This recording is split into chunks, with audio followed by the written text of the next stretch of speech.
Здравствуйте, на телеканале БСТ. Время подвести итоги недели. В студии Лина Насырова. И вначале коротко о главном. Работы по облицовке всех 4 минаретов Ар-Рахим завершены. У нас все 4 же, да? Да. Все готовы, да? Все готовы. Глава Башкортостана Ради Хабиров посетил строительную площадку соборной мечети. До конца года планируется полностью завершить облицовку здания. Последние слова героя. Нашу советскую родину мы врагам не отдадим. Сотрудники нашего телеканала передали в Музей боевой славы письмо фронтовика, написанное им более 80 лет назад. Больше людей увидят, услышат это письмо и проникнутся. В прошлом году жители республики перевели мошенникам более 4 миллиардов рублей. Когда я осознала то, что потеряла все свои деньги, я просто месяц не могла спать. Почему люди так легко расстаются со своими деньгами и какие схемы используют для этого киберпреступники? Они все сделают сами, они вот так ведут по шагам, он думает, что он играет и не видит общую картину. В спортивной школе Олимпийского резерва завершили ремонт 60-метрового трамплина для прыжков на лыжах. В июне прошлого года большая его часть горела в пожаре. Но трамплины тут просто класс.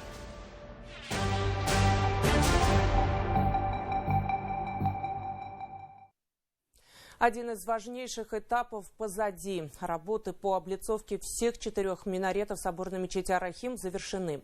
С тем, как продвигается стройка, на этой неделе ознакомился глава республики. Ради Хабиров также обсудил дальнейший план действий. В ближайшее время предстоит монтаж кровли и отделка основного фасада здания. Обо всем подробнее в репортаже Руслана Батыргариева. У нас все 4 же, да? Да. Все готовы, да? Все готовы. Они доведены технологически до присоединения с кровлей с внутренней стороны. Здесь также будет монтироваться лестница. Все 4 минарета мечети обрели окончательный вид. На каждом из них смонтировано примерно по 400 тонн природного камня. При отделке использовали греческий мрамор. Нам нужно было поймать каждую грань для того, чтобы все это стояло ровно, красиво, с одинаковыми швами и ничего не выбивалось из общей концепции. Поэтому нужно было поймать под системой уровень выноса от стены минарета по высоте, по вертикали, по горизонтали. И это очень кропотливая работа. Она занимала квадратный метр. Это может монтироваться и день, и два. Проект уникальный. Каждый элемент подсистемы разрабатывался индивидуально для мечети Ар-Рахим. Учитывая вес натурального камня и особенность конструкции, монтаж занимал немало времени. Наверху уже мы сделали варианты с термогранита и варианты с металла. А потом мы начнем вот это, да, и вот так поэтапно вниз, да? Сверху вниз. Именно такого принципа придерживаются при отделке здания. Сейчас строители подбирают оптимальные варианты для облицовки барабана центрального купола, где планируют применить керамогранит. Параллельно будут вестись работы по монтажу кровли. Крыша здесь двухуровневая и в дальнейшем планируется как смотровая. Поэтому мы приняли такое интересное техническое решение. Это эксплуатируемые кровли. Это получается у нас 2 уровня кровли. Будут теплые. Снег, который будет попадать на крышу, он будет таять. Вот мы работы ведутся, мы Ради Фаритовичу показали вот именно это. Он ставит задачу, непосредственно погружен сам в этот процесс. Одна из проблем на объекте — существующие оконные конструкции. Они проржавели и пришли в негодность. Ремонтировать их смысла нет, доложили главе республики. Поэтому сейчас рассматриваются варианты замены всех витражей. Не годится, да? Не годится, надо менять. Там рассматривали вариант его замены, где-то ремонта.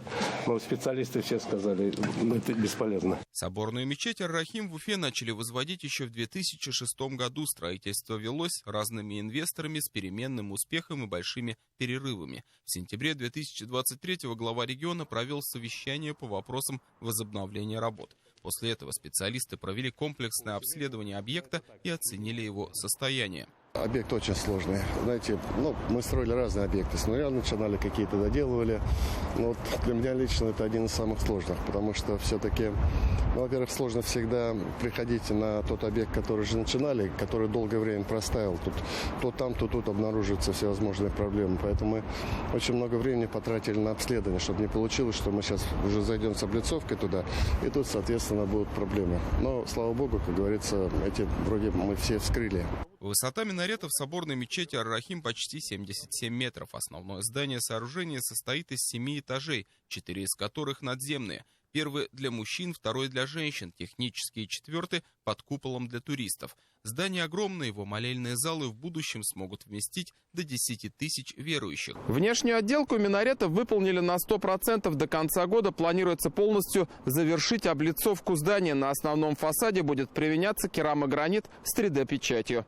Завершить в этом году работы по фасаду, а уже в следующем, отметил Ради Хабиров, было бы идеальным запустить тепло в помещение и начать уже внутреннюю отделку. Помимо этого, глава региона обсудил с представителями подрядных организаций вопросы благоустройства прилегающей территории, строительства инженерной, транспортной и социальной инфраструктуры. Руслан Трагареев, Артур Ханов, Родион Матвеев и Геннадий Просвиров. Итоги недели.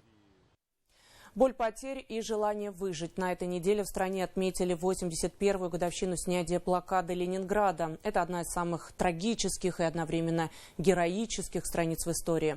900 дней фашисты держали блокаду города, перекрыв практически все пути подвоза продуктов. А дорога жизни через Ладожское озеро простреливалась вражеской артиллерией и авиацией. Тем, кому удавалось эвакуироваться, приходилось искать новый дом. Более 30 тысяч ленинградцев обрели вторую малую родину здесь, в Башкортостане. Истории блокадников и их потомков в нашем следующем материале. И вдруг ночью начался налет. Вот так мы увидели эту войну. Нашего дома, где мы жили, крышу снесло. Взрывы разносили дома в дачном поселке. Мама Людмилы Цареградской наспех собрала вещи и добежала с 4 детьми к станции и села на электричку. На полпути к Ленинграду состав разбомбила фашистская авиация. Погибли многие пассажиры. Пешком по шпалам выжившие пришли в город. Постепенно гитлеровцы начали бомбить и его. Снаряды падали и на больницы, школы. Целенаправленно враг сжег бадаевские склады с тысячами тонн продуктов. Так начинался голод. Мама без работы опять осталась. И еще папин пока давали паёк военный. И пошла она через мост. И в этот момент налет. Ну что, бросилась на этот мост она, на эти продукты. И пролежала, пока кончился налет. Потом она встала. Но уже было холодно, и она была уже в зимнем пальто. Когда она домой пришла, бабушка Наташа ей говорит: Лизонька, что ты с пальто сделала? У тебя пальто все в дырках, осколками посекло все. Хорошо тогда раньше были пальто на вате, иначе бы она не пришла бы оттуда. Но она, когда пришла домой, пришлось ей всю вот эту продукцию себя ножом сдирать, потом опять так же варили эти продукты. Постепенно от голода ленинградцы начали умирать. В семье Людмилы Цареградской от истощения погибла тетя, которая постоянно отдавала детям свой блокадный хлеб. За нее получали паёк еще месяц. Продукты в город можно было подвезти только через Ладожское озеро, но транспорт постоянно топили фашисты. Так утонул и дядя Людмилы. Летчики мессершмитты эти, они могли спуститься на очень маленькую высоту, и кто выплывал, они убивали. Никому не дали выплыть. Детей, женщин, тяжелых больных в итоге решили вывести в несколько этапов. В марте 42-го в грузовики села и семья Цареградских. Когда колонна выехала на лед озера, начался налет немецкой авиации. До другого берега доехали не все машины. Уходя под воду, женщины выбрасывали детей на лед. Материнский героизм из последних сил. То машина одна под лед, а мы объезжаем. Другая там дальше под лед, мы опять объезжаем.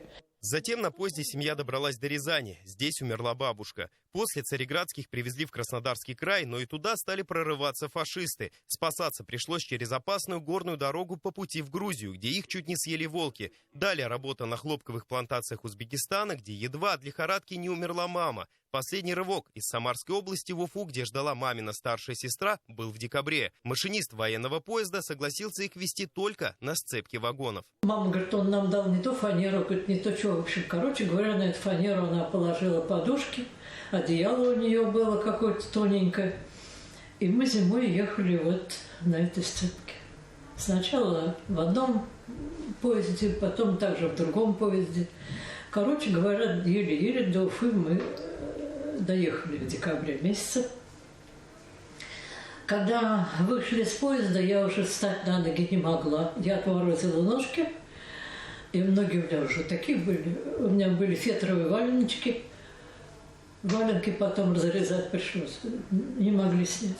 Постепенно в Уфе у Цареградских начала налаживаться жизнь. У семьи появился свой угол. К этому времени отец уже погиб на фронте. Его могилу нашли спустя десятилетия.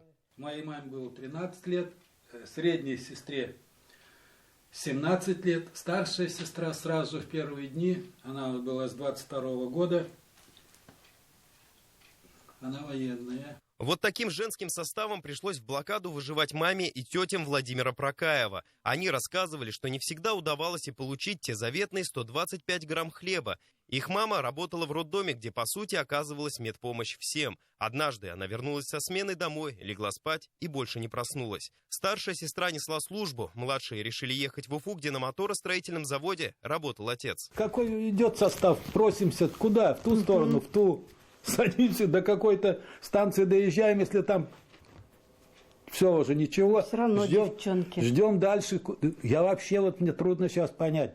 13-17 лет. Как кушали вообще? Как вот, ну вот она что-то вещи какие-то меняли. Что с собой было. Представляете? Не говорил, за сколько они по времени, да сколько дней вот ехали? В начале лета, может, в начале июня, а приехали не в августе.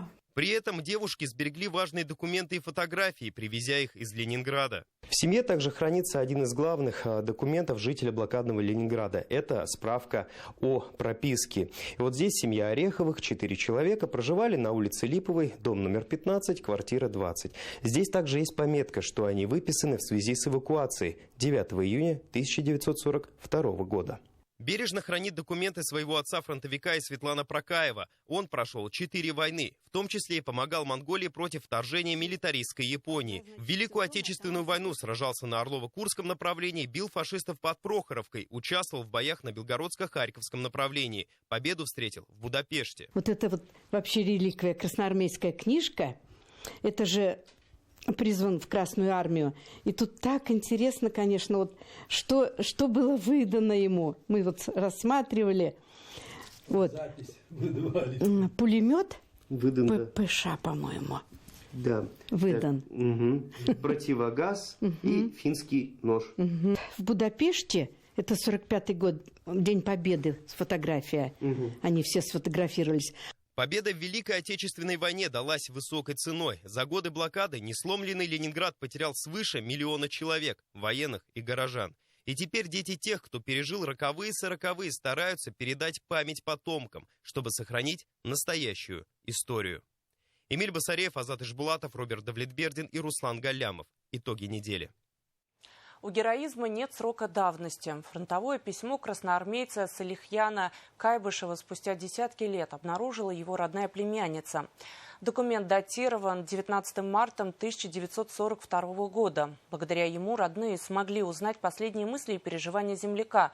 А главное, в 2014 году начать поиски и найти место захоронения солдата из Башкортостана. Но у этой истории есть и продолжение. Сюжет Наили Нуреевой. В моих руках 2 тетрадных листа, на которых карандашом по-татарски 20-летний солдат пишет маме.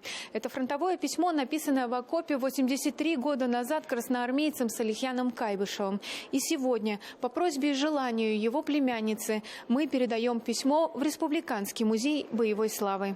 У героизма нет срока давности, а значит, история юного красноармейца будет жить. Впервые документ попал в наши руки чуть более недели назад. В беседе с племянницей солдата Мунирой Байгильдиной мы узнали поближе его автора и собирали цепь событий, благодаря которым удалось найти братскую могилу. Это тот самый Коран, в котором я нашла вот это прекрасное письмо с фронта. 2 пожелтевших от времени листа хранили в себе переживания и мысли юного солдата. Это последнее письмо 20-летнего красноармейца из Башкортостана. Салихьян Кайбышев писал его в окопе, буквально на коленке. Получив от меня долгожданное письмо, ты, дорогая мама, обрадовавшись, сняла с себя новое платье и подарила девушке с почты за весточку, что я жив. Ты, мамочка, эмоциям так не поддавайся. Если я погибну, не плачь. Займись проблемой обучения детей, братишек и сестренок. Нашу советскую родину мы врагам не отдадим. Спустя 3 дня бойца не стало. Родным пришла похоронка, а через полгода и то самое письмо, подарившее маме Салихьяна новую надежду. Она потом всю жизнь ждала. Всю жизнь, когда услышит, что вот где-то там солдат, где-то что, она бежала и спрашивала: а вы на фронте не видели моего сына? Она думала, что он горделивый очень, ну, то есть, может быть, говорит, он руки-ноги потерял и стесняется вернуться. Может быть, он не может вернуться, может, он память потерял. Более 70 лет родные не могли обнаружить место захоронения родственника. И лишь случайная находка указала нужное направление. В 2014 году начались поиски. Там адрес написан конкретный, где он находится. Село Тупицыно, Калининская область, Погорельский район. Значит, со своим другом мы вошли в компьютер, в базу данных о боях, о солдатах погибших, где кто захоронен, и нашли адрес, где он захоронен. Сели на машину и поехали на место захоронения. Так, спустя 73 года Мунира Байгильдина посетила братскую могилу в Тверской области, где в числе 388 солдат захоронен ее дядя. Судя по фамилиям, среди них были и другие жители Башкортостана. Открыв Коран, она прочитала молитву и посмотрела места, где провел последние дни жизни Салихьян Кайбышев. Сейчас, по словам женщины, у письма новые задачи. Многие еще больше людей увидят, услышат это письмо и проникнутся той гордостью нашего дяди, который воевал за нашу, той храбростью тех воинов, которые в 1942 году защищали нашу Родину, его призывы защищать Родину. Так фронтовое письмо попало в руки съемочной группы с важной миссией – ознакомить гостей Республиканского музея боевой славы с его содержанием и, как в стихах Рождественского, рассказать историю маленького человека и его большую веру в победу. И равнодушным она никого не оставила. Периодически люди к нам приходят и передают раритеты, которые хранили у себя в доме. Это личные вещи военнослужащих, документы и в том числе письма. Те самые знаменитые письма-треугольники. И вот одно из таких писем сегодня нам передали сотрудники БСТ. В них правда, повседневная жизнь, история бойца, который мог общаться тогда только при помощи писем, своих строк, своих мыслей. Сила рукописного сообщения, несмотря на наличие телефонов, все так же поддерживает бойцов на передовой, только уже в специальной военной операции. Сами они письма почти уже не пишут, но к ним конверты приходят регулярно. Учащиеся пишут, потом также взрослые люди тоже пишут с пожеланиями, с напутствиями ребятам. И вот наши ребята вот эти вот письма, они расклеивают в блиндажах, в окопах. И с такой большой гордостью и с благодарностью, то, что их не забывают, что читают, друг другу передают вот это все. Вот у меня где-то порядка, наверное, 30-40 писем. Я привез их с собой обратно же вот и храню их. Сегодня наряду с героями Великой Отечественной стоят и герои современности. А история прошлого служит примером доблести и патриотизма. Теперь о юном солдате Салимьяне Кайбышеве узнают посетители и гости нашего региона. Фронтовое письмо солдата из Башкортостана будет храниться в фондах Республиканского музея боевой славы. Наиля Нуреева, Шамиль Каримов, Артур Хуснуддинов. Итоги недели. На неделе 143-й республиканский гумконвой доставил на Донбасс и в Курскую область личные посылки, автомобили, спецсредства и стройматериалы для башкирских подразделений и мобилизованных.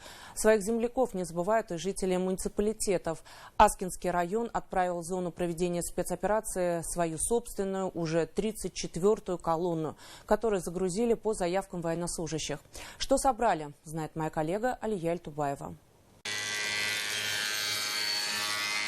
Смена в цехе по переработке древесины длится с утра до вечера. На пилораме села Кубьязы природный материал проходит все стадии обработки. Бревна разрезают на доски разных размеров и форматов. Рабочие опытные. Например, Кадим Шайнуров проработал столяром больше 20 лет. Утром приходим на работу, станок посмотрю, смазываю, а потом начинаю. По размеру пилю и через станок пропускаю. Если это целый день можем делать 400 досок. В некоммерческом партнерстве 12 лесопромышленников. По словам владельца пилорамы Хамита Файзрахманова, часть своей продукции он предусмотрел под заказы покупателей, а вторую оставляет для помощи землякам на СВО. Общими силами передали 10 УАЗиков, тепловизора и не только. В состав последнего гумконвоя вошли порядка 30 кубов досок. Все, что попросят наши ребята.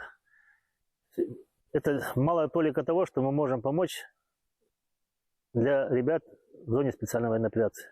Пускай возвращаются с победой, Победа будет за нами. Блиндажи и укрытия бойцы сооружают также благодаря помощи тыла. В собственности Динара Фазлинурова склад со стройматериалами и автозапчастями, производство штакетников и доборных элементов. В ноябре прошлого года он отправился за ленточку с гумконвоем, лично пообщался с земляками и узнал, в чем они нуждаются больше всего. С тех пор помогает на постоянной основе. Отправляем утеплители, ОСП отправляем, электробензоль, инструменты, гвозди, саморезы. Побывав там, уже понимаешь, что на самом деле наша помощь ребятам, бойцам нашим, это действительно очень нужна. Понравилось то, что они не унывают, стараются.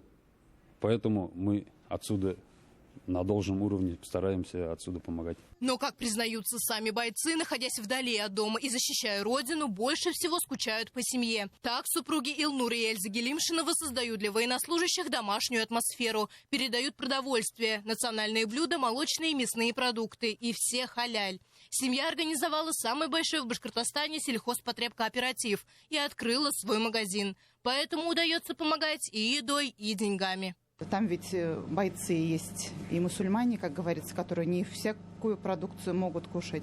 Поэтому у нас именно сертифицированные халяль-продукции. Поэтому мы с удовольствием отправляем, помогаем гомконвою с питанием, с тушенкой, с колбасами, с халяль-курицей, кумысом. Но помимо предпринимателей, свою посильную помощь в приближении победы вносят и добровольцы-волонтеры. Изготавливают окопные свечи, передают теплые вещи и предметы первой необходимости. Так жители Аскинского района собираются в местном доме культуры и в свободное время учатся плести маск-сети. За пару месяцев их отправили уже более 100. Многие просят, наши парни, которые, наши земляки, приезжают в отпуска, они просят, в гумконвои мы отправляем им, потому что эти сетки очень востребованы, и надеемся, что им они там помогут защитить их от вражеских дронов. Это 34-й гумконвой, который отправляет Аскинский район на Донбасс. По словам военнослужащих, они ощущают помощь тыла, что в них верят и ждут. В год поддержки участников СВО и их семей работа будет продолжена. Алия Альтубаева, Шамиль Каримов и Виктор Демидов. Итоги недели. Аскинский район. Более 4 миллиардов рублей жители республики перечислили мошенникам в прошлом году. Последние несколько лет сумма только растет. Борьба с преступлениями с использованием информационных технологий сейчас выходит на первый план. На этой неделе был установлен суточный антирекорд. 31 миллион перечислили доверчивые граждане аферистам. О том, какие уловки используют мошенники, в следующем материале. Когда я осознала то, что потеряла все свои деньги, я просто месяц не могла спать. Да и сейчас прийти в себя не удается. Гульнара предпринимательница. Всегда мечтала иметь квартиру в Казани. В интернете увидела информацию о быстром заработке на инвестировании в акции. Позвонила. Менеджер помог зарегистрироваться на платформе. Женщина внесла первую сумму. Доход на сайте ежедневно удваивался. Тогда менеджеры сказали, сейчас самое время заработать по-крупному. В течение 5 месяцев я вносила сначала свои накопленные средства, потом уже начала брать кредиты. И в какой-то момент я решила вывести с этой платформы накопленные деньги. У меня не получалось, я пыталась несколько раз. На связь со мной уже перестали выходить. И тут я поняла, что просто потеряла все деньги. В общей сумме пострадавшая перевела аферистам 13,5 миллионов рублей. Деньги уже навряд ли удастся когда-либо вернуть. Мошенничество с использованием информационных технологий сейчас почти каждое второе совершенное преступление. Об этом на коллегии МВД заявил руководитель регионального ведомства. Если еще в 2022-м преступники вынудили жителей республики перевести чуть более 1,5 миллиарда рублей, то уже по итогам прошлого года сумма выросла почти в 3 раза. В структуре регионального министерства нашего был специализированный отдел, мы преобразовали его в управление по борьбе с киберпреступлениями. Ситуация все равно остается сложной. В 2024 году свыше 17 тысяч жителей Башкирии перечислили аферистам сумму более 4 миллиардов рублей. 4 миллиарда 409 миллионов рублей. Украденная сумма сравнима с бюджетом небольшого города-республики. Если раньше было принято считать, что только пожилые люди попадают на уловки мошенников, то сейчас ситуация другая. Арсенал преступников богат, методы изощренные. Аферисты стали использовать в своих схемах детей. Чаще всего с несовершеннолетними связываются в онлайн-играх и предлагают сыграть в квест за вознаграждение. Либо игровую валюту, либо встречу со звездой. Но победителям здесь выходят только мошенники, которые добираются до денег родителей своих жертв. Квест заключается в том, что тебе нужно, например, взять телефон мамы, сфотографировать его, сфотографировать приложение, которое у мамы есть, продиктовать смс-ку, которая маме на телефон пришла, сфотографировать карту мамы или папы с двух сторон. Ребенок в этот момент не понимает, что он таким образом дает доступ мошенникам к деньгам родителей. Они его так ведут по шагам, он думает, что он играет и не видит общую картину. Одна из наиболее распространенных схем – вынудить человека сообщить цифры из СМС. Таким образом, мошенники пытаются добраться до личного кабинета госуслуг, нередко представляясь сотрудниками МФЦ. Звонки у нас осуществляются с колл-центра МФЦ для подтверждения записи. Но в ответ сотрудники МФЦ никогда не попросят коды доступа, подтверждение каких-то личных персональных данных. Граждане, сказав вот эти 4 кода, они дают полный доступ к государственным услугам, то есть потери своего личного кабинета. И мошенники, пользуясь этим, оформляют кредиты. С 1 марта начнет действовать закон, по которому россияне смогут устанавливать самозапрет на выдачу кредитов в банках и микрофинансовых организациях. Если банк выдаст деньги, несмотря на запрет, он не сможет требовать возврата долга. Установить запрет можно будет через госуслуги, а с 1 сентября еще и в МФЦ. Услуга бесплатная.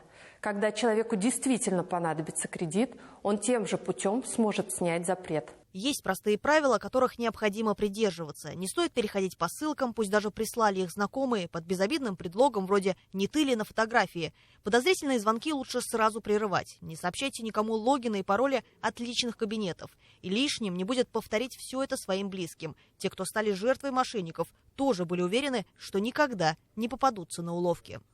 Анастасия Ильчебаева, Артур Ханов, Виктор Меренков, Родион Матвеев. Итоги недели.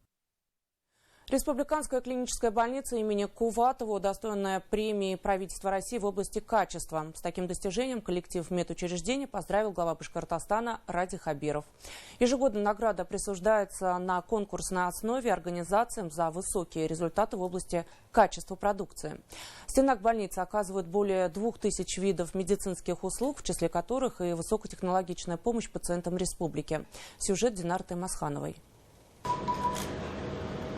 Операцию проводят не только врачи с опытом, но и молодые. Так принято в больнице – обучать сразу делом. На столе пациентка с онкологией. Такое вмешательство в мире хирургии считается объемным. Для Антона Сафонова оно трудностей не вызывает. У него есть опыт проведения операции более 9 часов. В республике имеется 2 вот этих аппарата для внутрибрюшной химиотерапии. То есть задача хирургически удалить все видимые очаги опухоли, что периодически это достигает, достаточно такой трудоемкий, объемный процесс, который достигает от 4 до 8 часов. Распоряжение о присвоении премии правительства России подписал Михаил Мишустин. Есть ряд критериев, которые должны быть соблюдены для получения высокой награды. Это качество услуг, слаженность и умение учитывать риски. В больнице шли поэтапно к премии. Работа велась на протяжении нескольких лет. С 2020 года мы сертифицированы международному стандарту качества ISO 9001.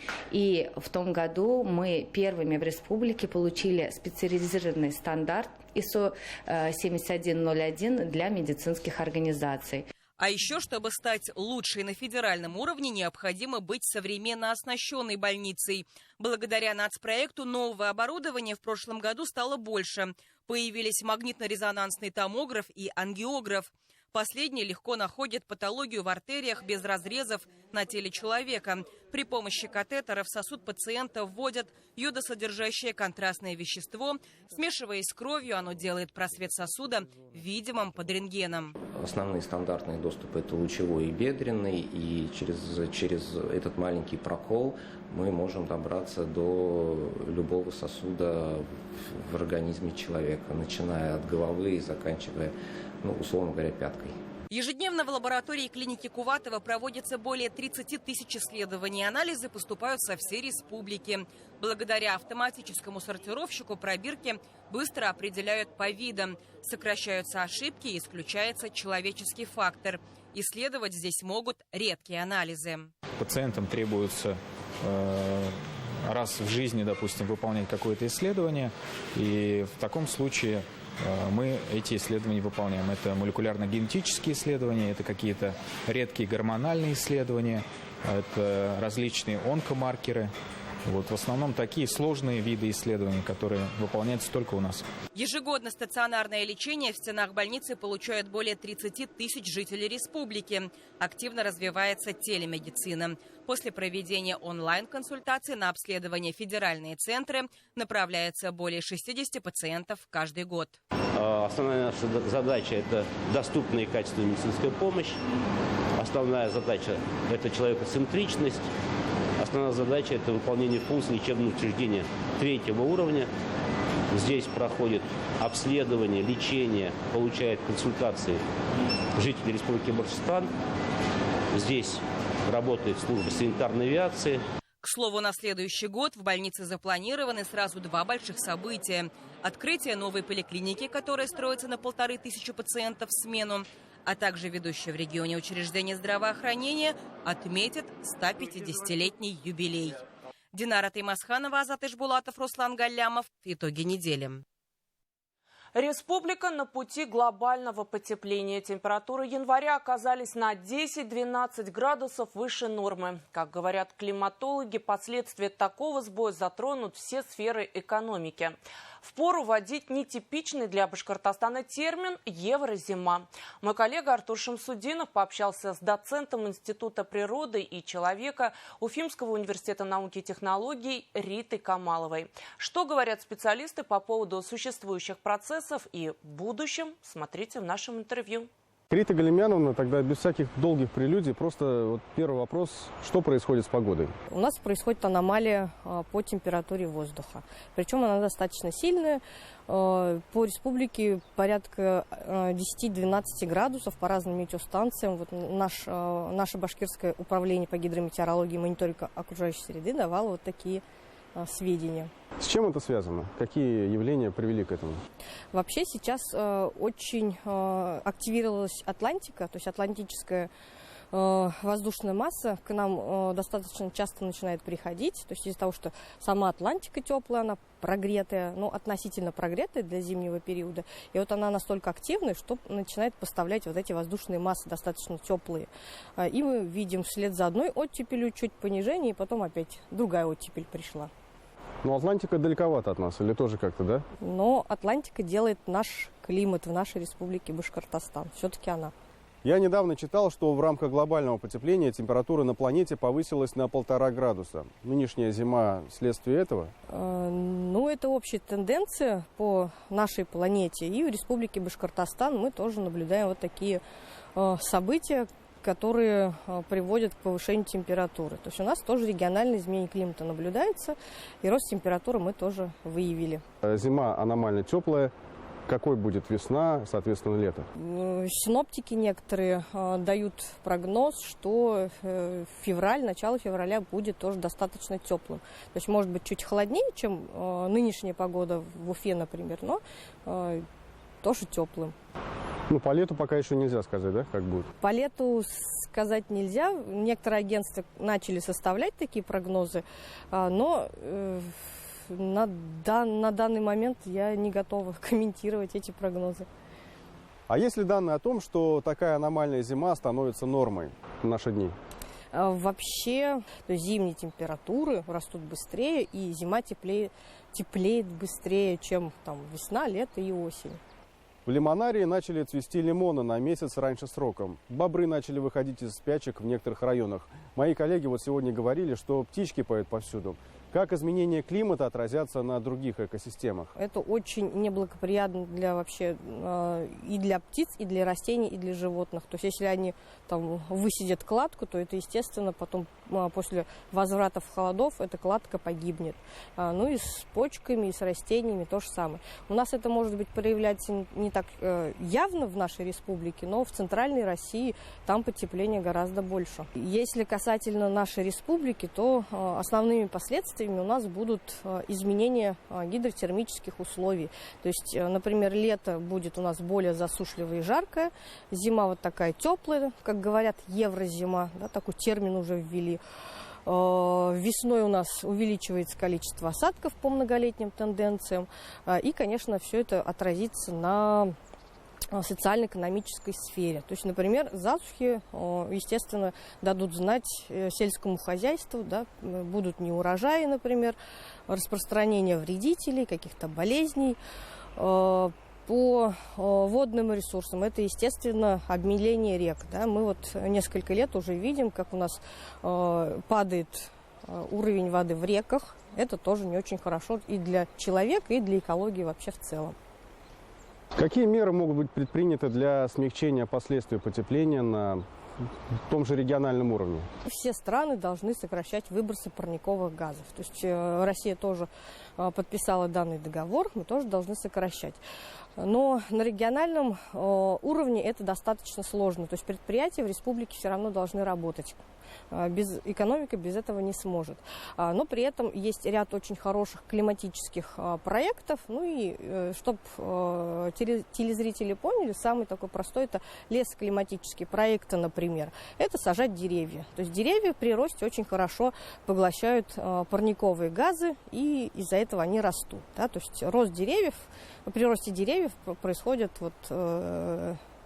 сокращение парниковых газов. Да, совершенно. Та же акция «Зеленая Башкирия», которая у нас активно реализуется, получается, каким-то образом способствует, да, изменению климата? Да, то есть все вот такие мероприятия, они улучшают такое последствие глобального потепления.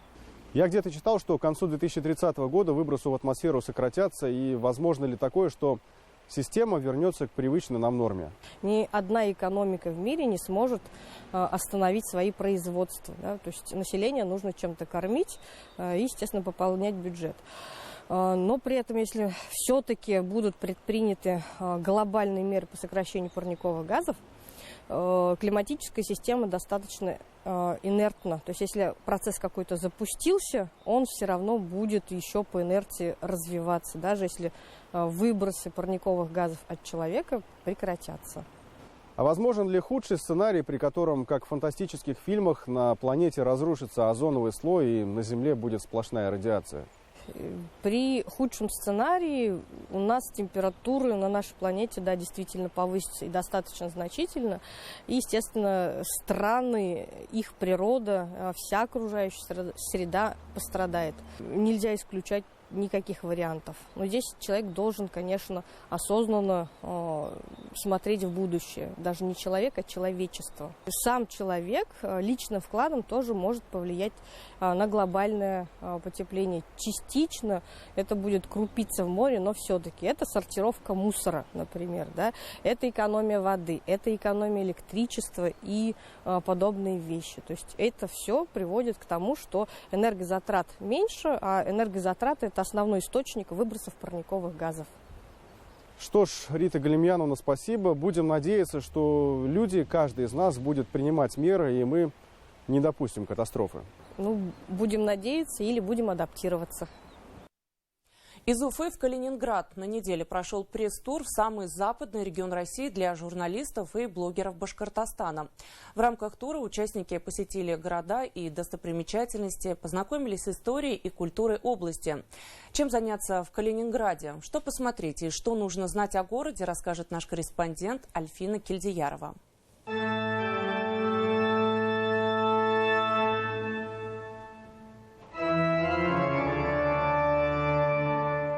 Так звучит единственный в России органный комплекс, который состоит из двух инструментов, соединенных между собой оптоволокном. В общей сложности 122 регистра и более 8,5 тысяч труб.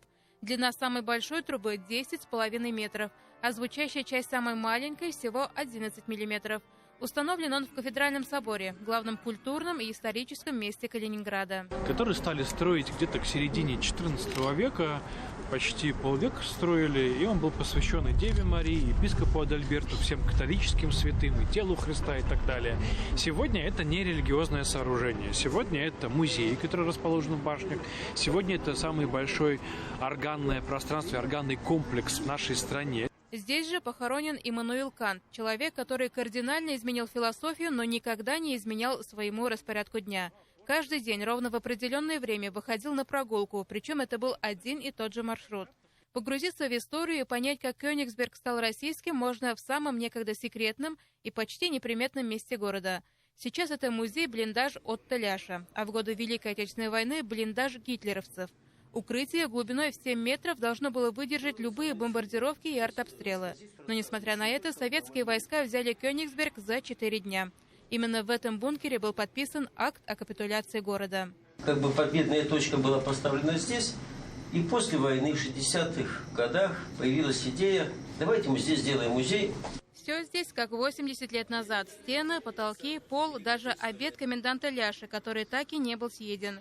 В нескольких помещениях воссозданы кабинеты генерала и начальника штаба вермахта. Обустроена экспозиция с историческими сценами и разрушенными улицами города. Двери вы видели стальные, одна стальная, другая от отравляющих веществ сделана. Даже канализация. До сих пор мучаемся, откачиваем наверх, потому что у немцев было сделано это все для откачки. Мы находимся ниже уровня канализационных линий. Еще немецкие. Они действующие.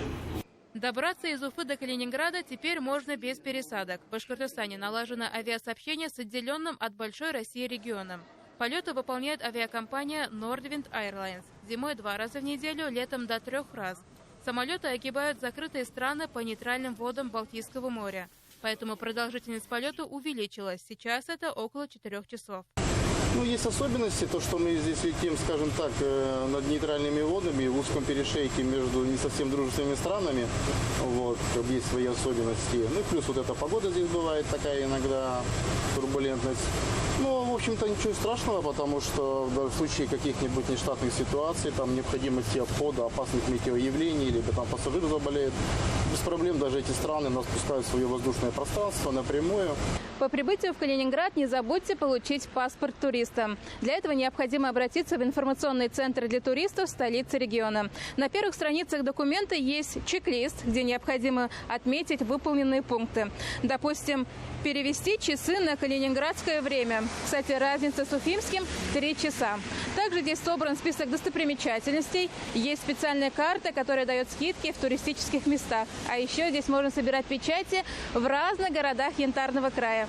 Путешествие по Калининградской области сравнимо с поездкой на другой край света. Регион, который по размерам чуть больше нашего Белорецкого района, совмещает в себе богатую историю, объекты культурного наследия и советские постройки. Сюда комфортно приезжать в любое время года. Летом туристов притягивает к себе море.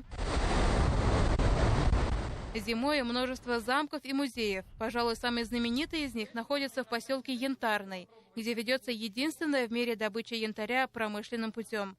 Здесь вас научат отличать настоящий камень от подделок из стекла, пластмассы и эпоксидной смолы. Под ультрафиолетовым светом настоящий янтарь будет люминесцировать, светиться вот таким вот ярко-желто-зеленым таким вот светом. Гвардейск знаменит замком Тапияу, построенным в XIII веке. Долгое время он служил тюрьмой. Последний заключенный вышел в 2021 году, и в здании началась реконструкция. Пресс-тур по Калининградской области для журналистов и блогеров Башкортостана длился 5 дней. Этого вполне достаточно, чтобы ознакомиться с ключевыми достопримечательностями самого западного региона России. А подробный специальный репортаж смотрите на следующей неделе в эфире нашего телеканала. Альфина Кильдиярова, Равиль Рахимдянов. Итоги недели. Калининградская область. В спортивной школе Олимпийского резерва завершили ремонт 60-метрового трамплина для прыжков на лыжах. В июне прошлого года на спортобъекте произошел пожар. Выгорела большая его часть, которую и необходимо было восстановить. На тренировке ребят на обновленном трамплине побывала наша съемочная группа. Для двоеборцев и прыгунов с трамплина Уфимская спортшкола номер 33 как родной дом. Здесь они проводят большую часть времени. А потому, когда сгорел трамплин К-60, для ребят и тренеров это стало настоящей трагедией. На обновленный спортобъект они вернулись спустя полгода. Одними из первых отметили новоселье старшие юноши и девушки, члены сборной республики и страны. В предыдущем сезоне 6-е место общего зачета Кубка России. 3-е место в командных соревнованиях на международных стартах у нас в Нижнем Тагиле. Вот, и 3-е место вот на этапе Кубка здесь я занимал. Все случилось в июне сразу после городских соревнований по прыжкам на лыжах с трамплина. Выгорела большая часть спортивного объекта. Это отразилось на летней подготовке ребят. Юноши и юниоры прыгали с трамплина меньшей высоты К-40. По возможности выезжали на сборы в Нижний Тагил и в Чайковский. Сразу на результатах у нас сказалось, и мы в этот год не особо как начали выступать. Но сейчас со вводом в строй нашего трамплина, вот вы видите, результаты какие. Даже он сейчас Букин подъехал, он с К-120 прыгал, на К-60 такие хорошие прыжки делал. Трамплин аккуратный, безопасный, просто отличный. Спасибо тем, кто строил, спасибо тем, кто помогал. С просьбой помочь с реконструкцией спортивного объекта уфимцы обратились на прямую линию с главой республики. Ради Хабиров дал поручение. Средства выделили из городского бюджета. Не осталась в стороне и Федерация прыжков на лыжах с трамплина и лыжного двоеборья России. В кратчайшие сроки произведены ремонтные работы, и вот сегодня мы уже имеем возможность видеть наших спортсменов, наших довольных детей, которые уже тренируются и получают долгожданный опыт. После пожара трамплин К-60 практически полностью демонтировали. Оставили только основание. Заново варили балки, укладывали стартовую площадку и гору разгона. Сейчас это больше, чем на 90% новый трамплин. Ну, мечта почти исполнилась, не до конца еще доделали, но основная часть уже завершена на 95%. От старого трамплина осталась вот эта лестница. Буквально по весне мы это тоже все демонтируем. Мы очень рады и доведем его по весне до конца, уже до ума. И я думаю, здесь будут новые чемпионы у нас. А в том, что появятся новые чемпионы, здесь даже не сомневаются. У школы богатые традиции. Среди именитых выпускников Артур Хамидуллин, Ильдар Гарифуллин, Сергей Масленников, Дмитрий Васильев, Эрнест Яхин. С 1998 по 2018 год башкирские спортсмены не пропустили ни одну зимнюю олимпиаду. Мастеров-международников готовят не менее прославленные наставники. Здесь работают тренеры, воспитавшие не одно поколение сильнейших в стране спортсменов. Рамиль Абраров, Рашид Закиров, Игорь Леонтьев продолжают растить новых башкирских звезд. Прыгаю с 20-ки и 40. Но мне очень нравится 60-ка. Хотелось бы, чтобы она такая и оставалась. Я и прыгала еще 40, но трамплины тут просто класс. В планах усовершенствовать в школе и другие трамплины от 10-метрового и выше. Их здесь несколько. А также организовать и запустить подъемник. Юлия Паршина, Аяз Хабибуллин, Зарина Абзалилова. Итоги недели. Такой была уходящая неделя. Спасибо за внимание и до встречи в эфире.